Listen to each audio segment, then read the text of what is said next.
Hello बच्चों, मैं राकेश टेमरे आप सभी के सामने लेकर आया हूँ एनसीईआरटी मैथमेटिक्स की क्लासेस, जिसमें हम क्लास 11th के मैथ्स सब्जेक्ट की बात करेंगे, है ना। मैथ्स का चैप्टर नंबर 1 की बात करने वाले हैं। ठीक है बच्चों, अब देखते हैं यहाँ पर कि हम चैप्टर नंबर 1 में क्या पढ़ेंगे, है ना। हम एकदम बेसिक के साथ पढ़ने वाले हैं। यहाँ पर जो मैं मैथ्स पढ़ाने वाला हूँ आपको, वो एकदम बेसिक के साथ पढ़ेंगे कि हमको एनसीईआरटी मैथ्स में किस प्रकार से पढ़ना है, हमें किस प्रकार से मैथ्स को पढ़नी चाहिए और किस प्रकार से मैथ्स में क्या है अपने डेवलपमेंट को बढ़ाना चाहिए। ठीक है बच्चों, हमको यहाँ पर रटना नहीं है, हमको सिर्फ समझना है। ठीक है, तो देखते हैं चैप्टर 1 समुच्चय सेट। ओके, हमें सेट्स की बात करनी है, समुच्चय की बात करनी है।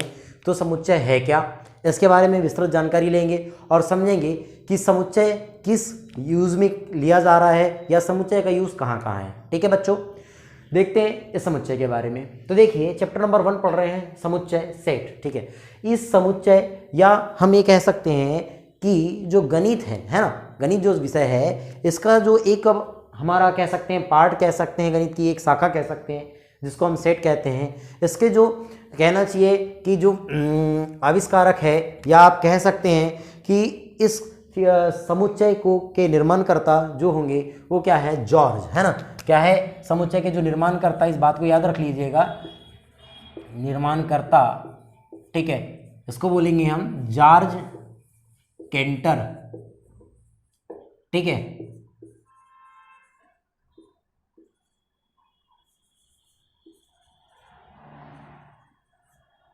George canter. ठीक है, तो समुच्चय के जो निर्माण करता है वो जॉर्ज केंटर है ना। कि अब हम ये देखेंगे कि समुच्चय की आवश्यकता मैथ्स में किन किन जगह बहुत ज़्यादा यूज़फुल है। तो समुच्चय शब्द, या आप कह सकते हैं समुच्चय को सबसे पहले जब हम त्रिकोणमिति पढ़ रहे थे, तो त्रिकोणमिति को सारणीबद्ध करने में, है ना, जो समुच्चय है उसको त्रिकोणमिति को सारणीबद्ध करने जब हम कर रहे थे, तब समुच्चय को पहली बार देखा गया या महसूस किया गया, है ना। समुच्चय एक गणित की एक ऐसी शाखा है जिसका यूज़ हम गणित के बहुत सारी शाखाओं में, जैसे त्रिकोणमिति होगी, संबंध फलन है हमारा, आप कह सकते हैं प्रायिकता है, इसमें बहुत अधिक यूज़ है। ठीक है, तो हम जो समुच्चय पढ़ रहे हैं बहुत ही इंपॉर्टेंट चैप्टर होने वाला है आपके लिए। अगर जिसको सेट नहीं समझ में आएगा तो नहीं रिलेशन और फंक्शन समझ में आ पाएंगे, वो 11th में भी है और 12th में भी है ना। तो रिलेशन और फंक्शन की जो बेसिक जानकारी आपको मिलेगी वो क्लास 11th में मिलने वाली है, और जो रिलेशन और फंक्शन की जो डीप्थ में जो नॉलेज होने वाली है वो आपको 12th में होने वाली है। ठीक है बच्चों, तो हमको सबसे पहले सेट समझना पड़ेगा कि सेट एक्चुअल में है क्या। अगर आपको सेट नहीं समझ में आएगा, अगर सेट नहीं समझ में आता है, तो आपको ना ही क्लास 11th के रिलेशन और फंक्शन समझ में आ पाएंगे, और ना ही ये कैसे अप्लाई किए जा रहे हैं, है ना, ये आपको समझ में नहीं आ पाएगा। तो हम इसकी विस्तृत जानकारी के साथ पढ़ेंगे इसको कि सेट है क्या, इसका यूज़ कैसे करते हैं, ये किस प्रकार से रिप्रेजेंटेशन होते हैं, इनका रिप्रेजेंटेशन क्या है। ठीक है, अगर आपको जहां नहीं समझ में आ रहा है तो वीडियो को बार बार पॉज करके देख लीजिएगा। हाँ, और जो बच्चे मेरी क्लास में नए हैं वे बच्चे प्लीज़ इस चैनल को सब्सक्राइब कर ले, कि जिससे आपको जो डेली अपलोड होगी यहाँ पर वीडियोस, वो आपको सर्वप्रथम मिल सके। और प्लीज़ लाइक और शेयर जरूर कीजिएगा। ठीक है बच्चों, तो देखते हैं सेट। तो सबसे पहले इसकी डेफिनेशन देख लेते हैं। डेफिनेशन क्या है, डेफिनेशन, है ना। डेफिनेशन क्या है, डेफिनेशन कहता है कि किसी भी वस्तुओं का, है ना, क्या बोलता है, वस्तुओं के सुपरिभाषित, वस्तुओं के सुपरिभाषित समूह को क्या कहते हैं, समुच्चय कहते हैं, समुच्चय कहते हैं।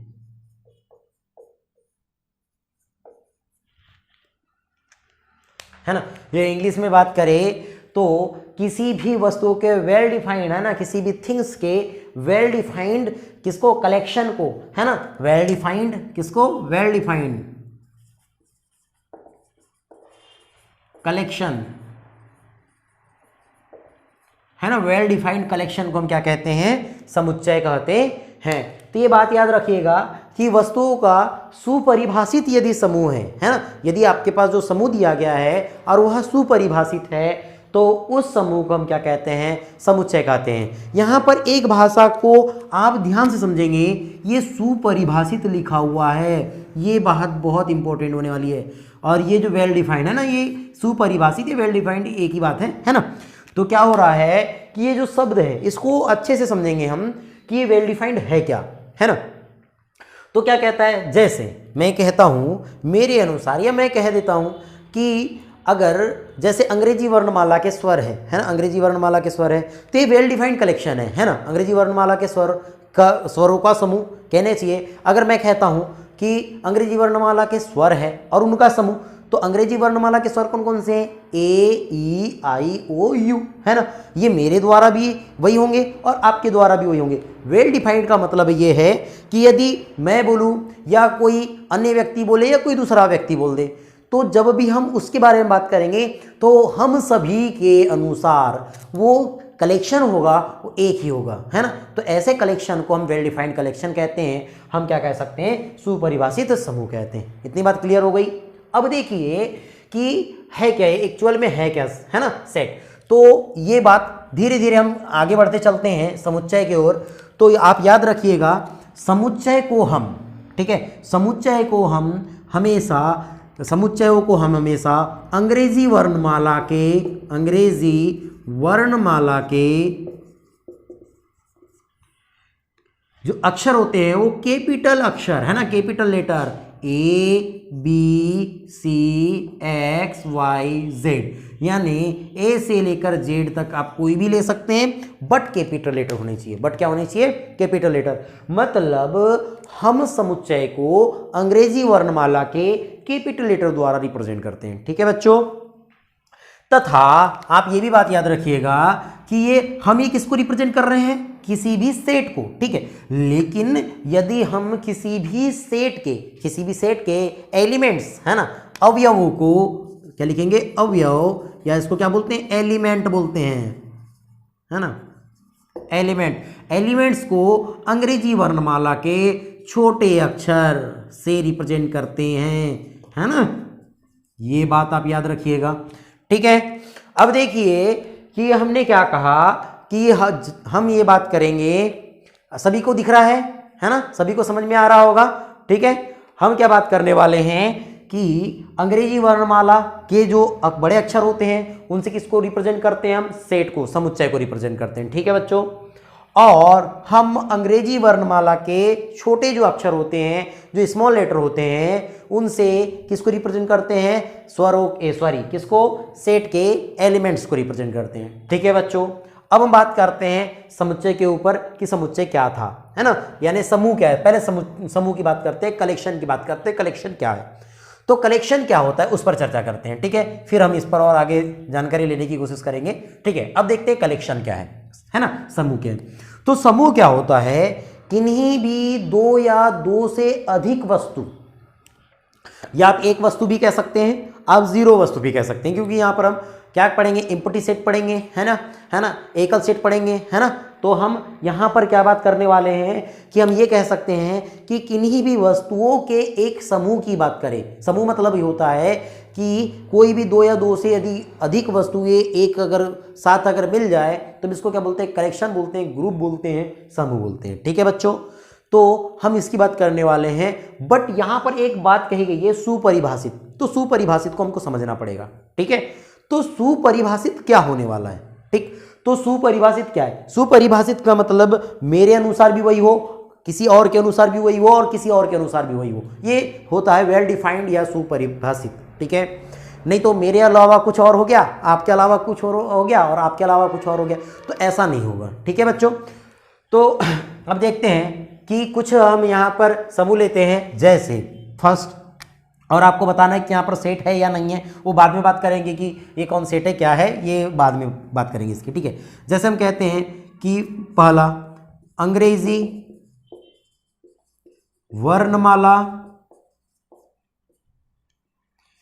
के स्वरों का समूह, ठीक है।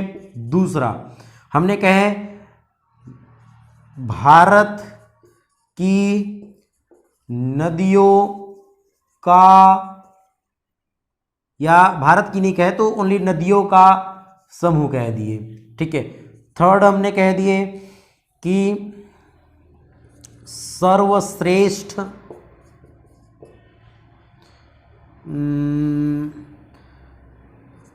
संगीतकारों का समूह, है ना। चौथा अगर हमने देख लिए,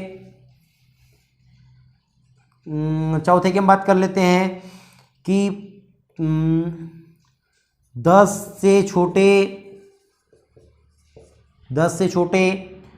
प्राकृत संख्याओं का समूह, ठीक है। तो यहां देखते हैं कि सुपरिभाषित कौन से हैं और जो सुपरिभाषित नहीं है वो कौन से हैं।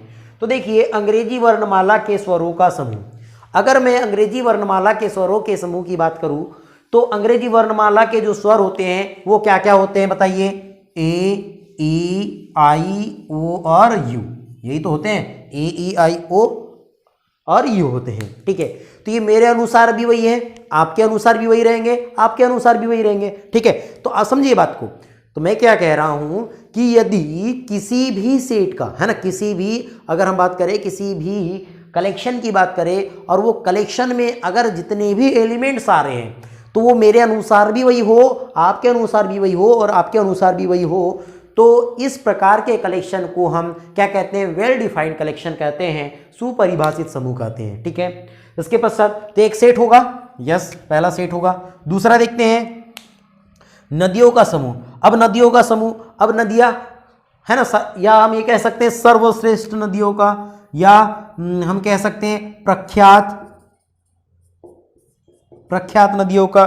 तो कौन कौन सी है, मेरे अनुसार गंगा है, क्या है, गोदावरी है ना, और हो सकती है सिंधु नदी है ना। तो इस प्रकार से मेरे अनुसार कुछ और हो सकती है, आपके अनुसार कुछ और हो सकती है, ठीक है। तो बहुत सारी नदियां हैं तो सभी के अनुसार अलग अलग हो सकती है, तो ये एक सेट का एग्जाम्पल नहीं है। सर्वश्रेष्ठ संगीतकारों का समूह, देखो मेरे अनुसार कुछ और हो सकते हैं, आपके अनुसार कुछ और हो सकते हैं, जैसे, है ना, जैसे मैं एक बात बताता हूं आपको कि मुझे अगर दो लड़के हैं, एक है राम और दूसरा है श्याम, ठीक है, दो फ्रेंड लोग हैं। तो देखिए राम को कुछ संगीतकार, ओल्ड संगीतकार पसंद होंगे, जैसे लता मंगेशकर हो गई, है ना, किशोर कुमार हो गए, है ना, अलका याग्निक हो गए, तो ये राम के अनुसार हो गए, ये सर्वश्रेष्ठ संगीतकार के इसमें आ गए। लेकिन श्याम कुछ नए जनरेशन का बच्चा हो गया मान के चलो, ठीक है, तो इसको कौन पसंद आ रहे हैं, अरिजीत सिंह आ रहे हैं, ठीक है, ये इसमें अरिजीत सिंह आ जाएंगे, है ना, राहत फतेह अली खान आ जाएंगे, तो इसके अनुसार कुछ और होंगे, श्याम के अनुसार कुछ और राम के अनुसार कुछ और, ठीक है बच्चों। तो क्या हो जाएगा, जब राम और श्याम के अनुसार कुछ और होंगे अलग अलग, तो वेल डिफाइंड हुई है, नहीं हुई। तो भैया ये सर्वश्रेष्ठ संगीतकारों का जो समूह हो गया, यह भी क्या हो गया, एक सेट नहीं है। क्लियर बात हो गई। आगे देखते हैं फोर्थ पॉइंट, 10 से छोटे प्राकृत संख्याओं का समूह। अब देखिए 10 से छोटे प्राकृत संख्याओं का समूह जो है, आपको पता है कि 10 से छोटे प्राकृत संख्याएं क्या क्या हो सकती है, 1 भी हो सकती है, 2 भी, 3 भी, 4 भी, 5 भी, 6 भी, 7 भी और 8 भी और 9 भी। तो ये 10 से छोटे हैं, है ना, 10 से छोटे प्राकृत संख्याओं का समूह क्या हो गया हमारा, देखो ये वेल डिफाइंड है, ये देखो राम के अनुसार भी यही होगा, श्याम के अनुसार भी यही होगा। तो जो 2 या 2 से अधिक लोगों के द्वारा, या हम कह सकते हैं सभी लोगों के द्वारा, अगर किसी भी समूह की बात करें और वो वही हो जाए तो उसको बोलते हैं वेल डिफाइंड, क्या कहते हैं, कलेक्शन, या हम सुपरिभाषित समूह कहते हैं। तो वही क्या कहलाते हैं, हमारे सेट कहलाते हैं। इतनी बात क्लियर हो गई सभी को, ठीक है, प्लीज नोट कीजिए।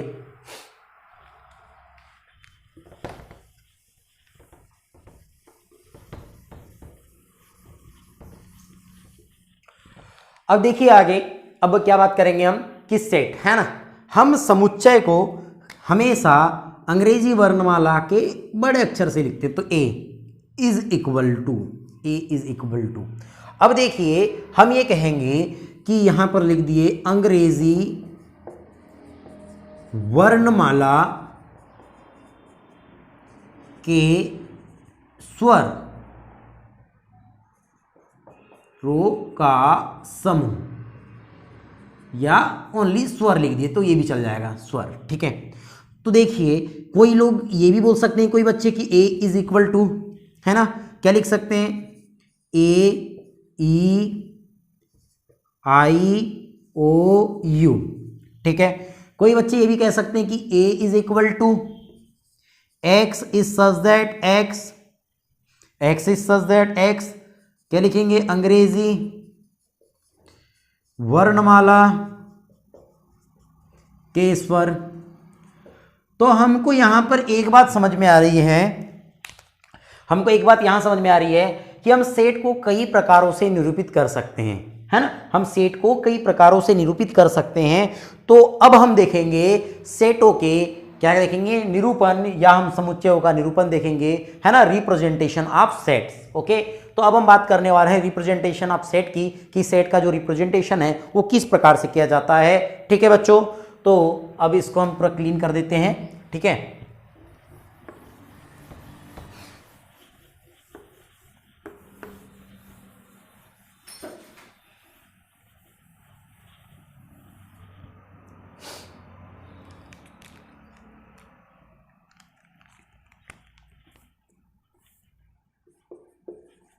समुच्चयों का निरूपण,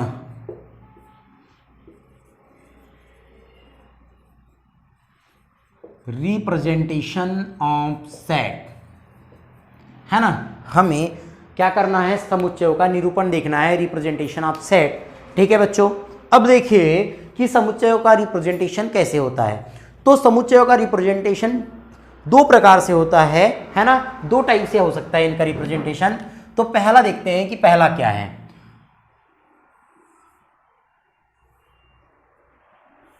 तो पहला होता है समुच्चय निर्माण रूप, जिसको आप कहते हैं सेट बिल्डर, है ना, फॉर्म। और दूसरा होता है रोस्टर या टेबुलर, है ना, रोस्टर, या जिसको हम सारणीबद्ध भी कहते हैं, सारणीबद्ध रूप, ठीक है।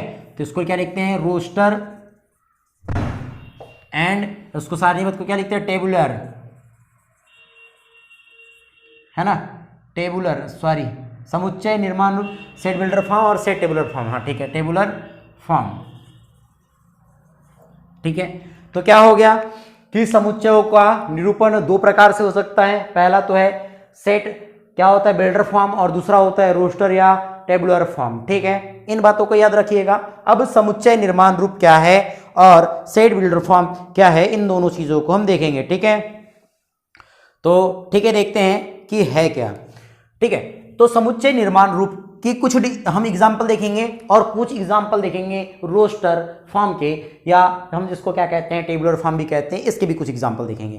तो देखिए मैं कहता हूं यहां पर कुछ एग्जाम्पल बता रहा हूं, साथ ही साथ उसके सामने में रोस्टर फॉर्म भी देख लेंगे इसके।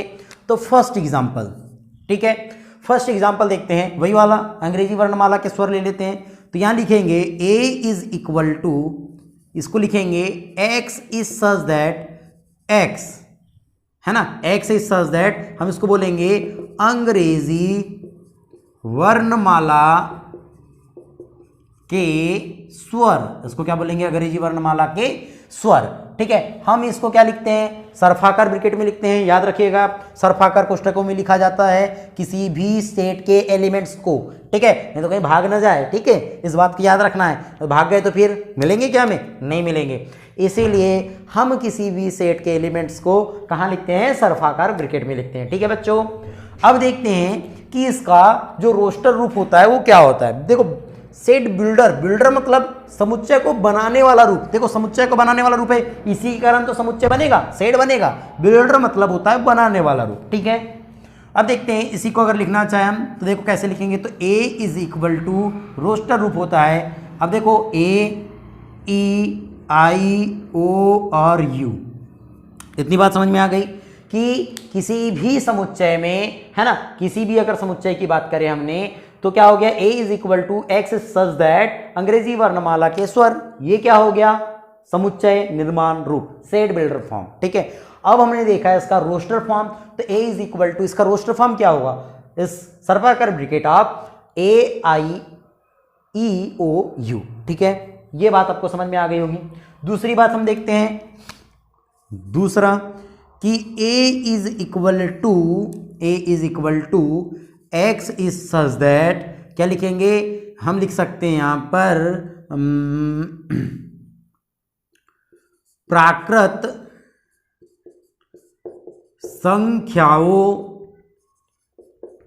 का समूह, ठीक है, प्राकृत संख्याओं का समूह।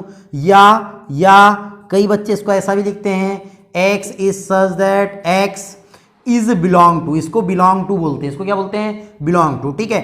X is belong to capital N, ठीक है, capital N, and N is equal to हम क्या कह सकते हैं, 1 2 3 अप सो ऑन, ऐसे भी लिखते हैं। तो इसका जो होगा रोस्टर रूप वो होगा ए इज इक्वल टू, अब देखो x किसको रिप्रेजेंट कर रहा है, यहाँ के एलिमेंट्स को रिप्रेजेंट कर रहा है, ठीक है।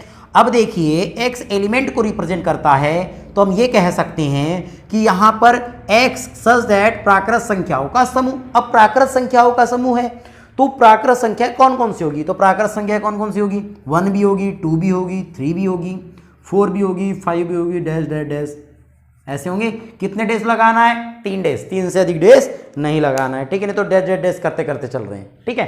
तो कितने डेज लगेंगे, 3 डेज लगेंगे, ठीक है। तो 1 2 3 4 5, ठीक है। इस प्रकार से हम क्या लिख सकते हैं कि किन्हीं भी प्राकृत संख्याओं के समुच्चय को रिप्रेजेंट कर सकते हैं। और देख लेते हैं हम, तो कई बच्चे ऐसा भी लिखते हैं, ऐसा भी लिखते हैं, जिसमें कंफ्यूज होने की जरूरत नहीं है, दोनों क्या है, राइट है। थर्ड देखते हैं, ए इज इक्वल टू, हम ये कह सकते हैं कि अगर कोई दूसरी संख्या ले ली हमने कि x is such that x is belong to, या आप ये कह सकते हैं कि x is such that x क्या हो जाएगा, यहाँ पर x जो है ये x इज सच दैट, बोल सकते हैं हम कि 2 के गुणजों का समूह, 2 के गुणजों का समूह। या कई बच्चे इसको ऐसा भी लिख सकते हैं, x is such that x is belong to capital N, x is belong to capital N और कॉमा लगा लेंगे, या आप इसको ऐसा लिख सकते हैं, या स्मॉल n बोल दो, है ना।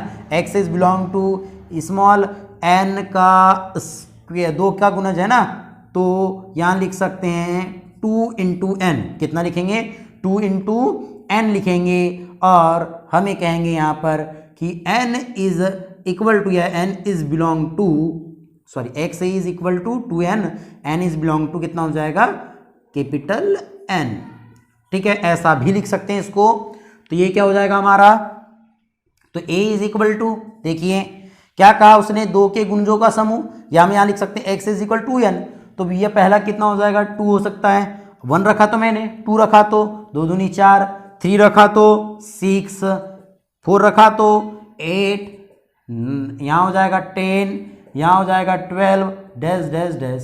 तो ऐसा क्या हो जाएगा हमारा कि 2 के गुणजों का समूह भी बन जाएगा। तो याद हो गया सभी को कि समुच्चय निर्माण रूप यानी सेट बिल्डर फॉर्म क्या होगा, ये होगा, यानी समुच्चय को बनाने वाला रूप। दूसरी बात की रोस्टर रूप क्या होगा, तो रोस्टर रूप ये होगा, ठीक है। इतनी बात सभी को समझ में आ गई होगी। इसके पश्चात कुछ बातें और जो छूट गई हमारी, लेकिन अभी हम यहाँ देख लेते हैं, है ना, कि हम क्या कहते हैं कि यहाँ पर जो ब्रैकेट में यूज़ करते हैं उसको क्या कहते हैं, एलिमेंट कहते हैं किसी भी सेट के, ये सेट को रिप्रेजेंट कर रहा है, ठीक है। यहाँ पर हम जो एलिमेंट रहते हैं उन एलिमेंट्स को, मान के चलो मैंने कहा x कोई एलिमेंट है किसी सेट A का, तो हम किसको लिखते हैं x is belong to A, x है इज बिलोंग टू A लिखते हैं। अगर मैंने कहा कि x नहीं है सेट A में तो इसको लिखते हैं x is not belong to A, is not belong to A, ठीक है। कहीं कहीं जगह इसको एप्सिलॉन भी बोलते हैं, नॉट एप्सिलॉन भी बोलते हैं, एप्सिलॉन नॉट भी बोलते हैं, ठीक है।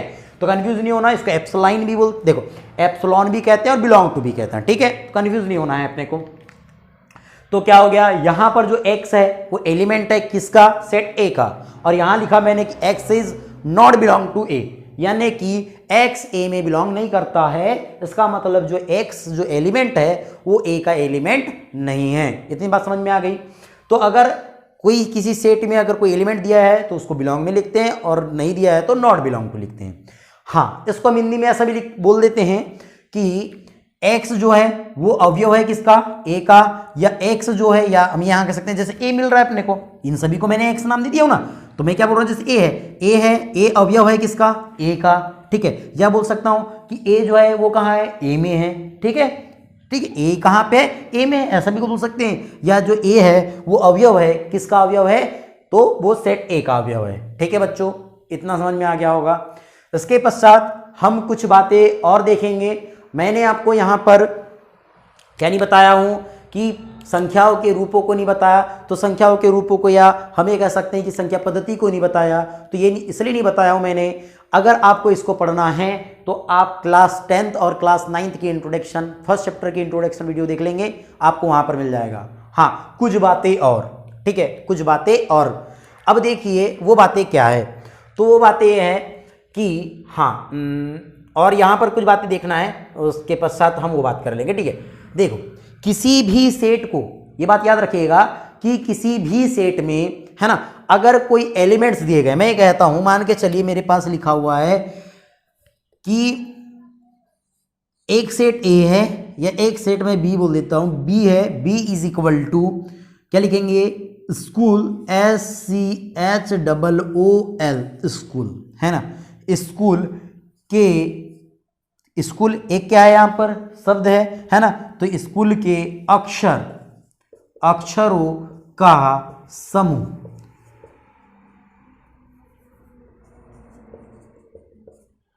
है ना। तो देखिए क्या होगा, तो ये हो जाएगा B इज इक्वल टू, देखो पहले लिखेंगे S, हाँ, और प्रत्येक एलिमेंट को कॉमा लगा लगा करके लिखा जाता है, ये भी बात याद रखिएगा।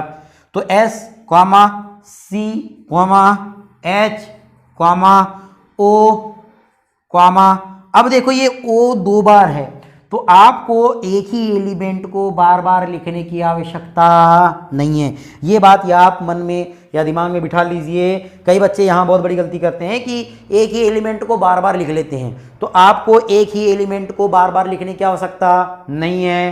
तो आप क्या बोल देंगे कि SCHO, और यहाँ पर क्या आ जाएगा, L हो जाएगा। तो ये स्कूल के अक्षरों का हमारे पास समूह बन गया, SCHOL, ठीक है। दूसरी बात कि यदि मैं कहा कि इस सेट को, ये सेट A था, एक सेट में B था, एक सेट में C ले लेता हूं, और मैं कह देता हूं कि ये C है, H है, L है, O है और S है, तो ये सेट अलग है और ये सेट अलग है क्या, नहीं है, ये दोनों सेट एक ही है। तो वे दो सेट इक्वल होते हैं, कब इक्वल होते हैं, या इक्वल सेट कहते हैं उन सेटों को जब उनमें एलिमेंट्स कैसे होते हैं, बराबर होते हैं, तथा जो एलिमेंट्स होते हैं वो क्या होते हैं, समान भी होते हैं। देखो यहाँ पर एलिमेंट्स के आगे पीछे, एलिमेंट्स को क्रम आगे पीछे हो सकता है, एलिमेंट्स के क्रम से सेट में कोई परिवर्तन नहीं होता है, यानी कि सेट को हम अलग अलग भिन्न भिन्न सेट है ये नहीं कह सकते हैं, ठीक है। देखो यहाँ पर S पहले दिया है, S बाद में दिया है, C सेकंड में दिया है, C पहले दे दिया है, तो फिर भी तो देखो ना एलिमेंट तो वही है, 1 2 3 4 5, 1 2 3 4 5, एलिमेंटों की संख्या समान है, जो एलिमेंट इसमें है वो एलिमेंट इसमें भी है।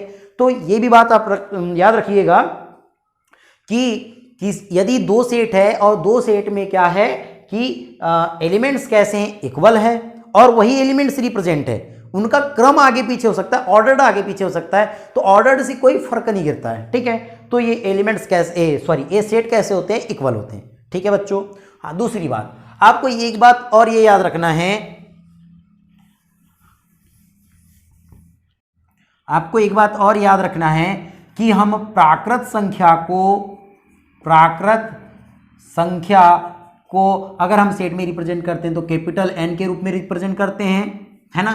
उसके पश्चात पूर्णांक संख्या को रिप्रेजेंट करते हैं तो वो जेड से रिप्रेजेंट करते हैं, परिमेय को रिप्रेजेंट करते हैं, परिमेय संख्याओं को तो क्यू से रिप्रेजेंट करते हैं, और वास्तविक संख्याओं को रिप्रेजेंट करते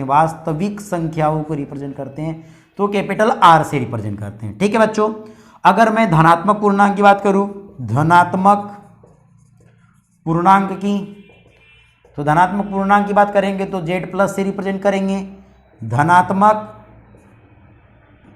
परिमेय संख्या की बात करूंगा तो क्यू प्लस से, और धनात्मक ही वास्तविक संख्याओं की बात करूंगा तो आर प्लस से रिप्रेजेंट करूंगा। ठीक है बच्चों, अगर होल नंबर आ जाए, अगर पूर्ण संख्या आ जाए तो पूर्ण संख्याओं को हम डब्ल्यू से रिप्रेजेंट करते हैं। ठीक है बच्चों, इतनी बात आप ध्यान रखिएगा।